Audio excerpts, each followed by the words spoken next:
வீடெங்கும் நாடெங்கும் வாகைப்பு கொடியேறுது நம்ம எல்லாருக்கும் எல்லாம்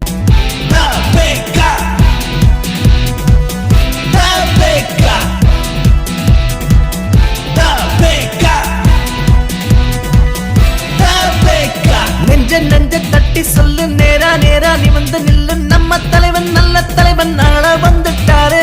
இந்த நாளுக்குத்தான் மக்கள் எல்லாம் காத்திருந்தோம் தமிழக வெற்றி கழகம் ஆட்சி வருது எங்க பாரு இவன் உழைக்கிற மக்களை ஒடுங்கின மக்களை உயரத்தில் வைக்கிற தலைவன் இவன் நமக்கு நிக்கிற அக்கறை காட்டுற நம்ம வீட்டுல பொறுத்த வீடெங்கும் நாடெங்கும் வாகைப்பு கொடியேறுது நண்பா எல்லாருக்கும் வாழ்க்கை ஏனி நல்லா இருக்கும் அண்ணன் வந்து அச்சு செஞ்சு ஆணையிட்ட தமிழ்நாடு முன்னருக்கும் தமிழன் பெருமை பின்னா முட்டும் அண்ணன் தலைமை செயலகத்தில்